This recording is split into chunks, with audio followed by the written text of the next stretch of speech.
안녕하세요. 제바이블입니다. 나를 찬 사람이 이별을 후회하고 다시 돌아오게 만들려면 어떻게 해야 할까요? 상대방과 다투었던 문제에 대한 현실적인 해결책을 마련해 설득을 해보아야 할지, 상대방과의 애틋했던 추억을 이야기하며 감정을 톡톡 건드려 주어야 할지, 나를 찬 것에 대한 미안한 마음이 들도록 죄책감을 주어야 할지, 이별의 당사자인 나는 객관적으로 판단하기가 어려워 어떤 방법으로 상대의 마음을 돌려야 할지 결정하기가 어렵습니다. 찬 사람은 그 누구보다 단호해요.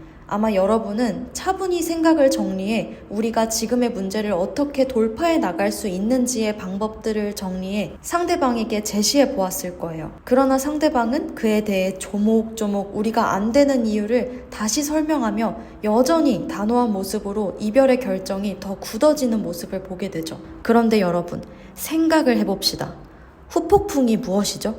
감정적인 폭풍. 다시 말해 이성의 영역이 커져 있는 상대방의 머릿속이 감정의 영역으로 가득 차 이별을 해야 하는 이성적인 이유들이 더 이상 생각나지 않고 마음이 너무 힘들고 괴롭고 후회되어 나를 다시 만나는 게 낫겠다는 생각이 드는 것이 후폭풍이잖아요. 내가 계속 설득하고 상대방을 쫓아가면 상대의 감정이 부풀게 될 시간이 있을까요? 음식을 입에 넣었을 때 눈을 감고 천천히 음미해야 맛이 느껴지는데 옆에서 자꾸 어때? 맛이 어때? 맛있어? 빨리 설명해줘봐. 내 생각엔 조금 짤 것 같은데 간이 괜찮은 것 같아? 하고 닥달하면 음식의 맛을 제대로 느낄 수 있을까요? 상대방에게 후폭풍이 오게 만들려면 가장 중요한 건 우선 상대방의 감정이 커지는 그 순간이 올 때까지 잠시 시간을 주어야 해요. 바이블님, 그럼 그냥 저는 가만히 있으라는 건가요? 지금 상대방에게 답장이 왔는데 답장도 하지 말고 잠수를 타라는 건가요? 상대방의 감정의 파도를 만들려면 우선 힘든 마음을 꾹 참으며 억누르고 있는 감정의 수도꼭지를 열어주어야겠죠. 물을 콸콸 부어야 파도가 만들어질 테니까요. 상대방의 마음속과 머릿속 감정의 수도꼭지를 열어주기 위한 가장 좋은 방법은 바로 우선 가짜로라도 이별을 완벽히 수용하고 깔끔하게 단념한 모습을 보여주는 겁니다. 불안하기도 그리고 가슴이 아프기도 할 거예요. 그치만 우린 앞으로를 위해서 지금의 쓴 약을 꿀꺽 삼켜내야만 합니다.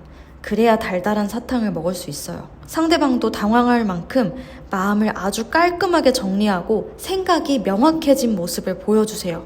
만약 어떤 멘트로 상대에게 메시지를 보내야 하는지 막막하다면 저에게 상담을 요청하시고요. 정말 한 톨의 여지나 미련도 없이 여러분이 이별을 받아들이고 마음을 정리한 모습을 보여주게 되면 그때부터 상대방은 공허함과 상실감을 느끼게 되기 시작합니다. 어쩌다 우리가 이렇게 되었지? 마음이 힘들 때마다 우리가 만나면 안 되는 이유들을 다시 상기하고 내가 못해준 것들을 하나하나 짚어내며 자신이 이별을 결정한 것을 후회하지 않으려 애쓰고 공허한 마음을 달래기 위해 애씁니다. 그 과정 자체에서 감정적인 에너지가 소모되고 자연히 나를 자꾸만 떠올리게 되어 나에 대한 생각 투자가 늘어나게 될수록 지금의 힘든 마음과 이 상황적인 문제를 해결하기 위한 방법으로 정말 이별이 좋은 선택이었을까 되돌아보기 시작합니다. 이제 상대방은 자기를 이렇게까지 힘들게 만든 여러분에 대한 원망의 감정에 휩싸이게 됩니다.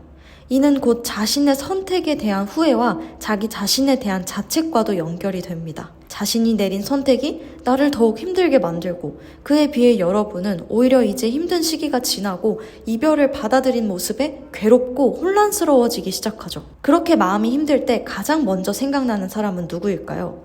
바로 여러분이겠죠. 비록 이별을 결정했어도 가장 가까웠던 사람이고 가장 의지했던 사람이니까요. 감정과 생각이 걷잡을 수 없이 커져 더 이상 이성적인 판단이 어려워지게 되고 혼란스럽고 괴로운 마음이 커지게 되면 상대방의 머릿속에는 이제 이런 생각이 듭니다. 내가 이렇게까지 힘든 걸 보면 어쩌면 이 사람과 헤어지는 게 나를 위해 좋은 선택이 아닌 것 같아. 차라리 만나면서 문제를 해결해 나가는 게 낫겠어. 당장은 정말 너무 힘들어. 정말 헤어지고 이 사람이 멀리 떠나버리면 더 힘들어질 것 같아. 너무 무서워. 여러분, 공은 찬 사람이 책임지고 주워와야죠. 차인 사람이 설득하고 희생하고 찬 사람의 마음이 편해질 수 있도록 나의 상처를 덮으면서까지 애쓰고 노력해줄 의무는 없습니다. 연애를 하며 상대를 아껴주고 나의 감정이나 욕구보다 상대가 원하는 걸 더 중요하게 생각해 주어야 하는 것과 이별을 했을 때는 다릅니다.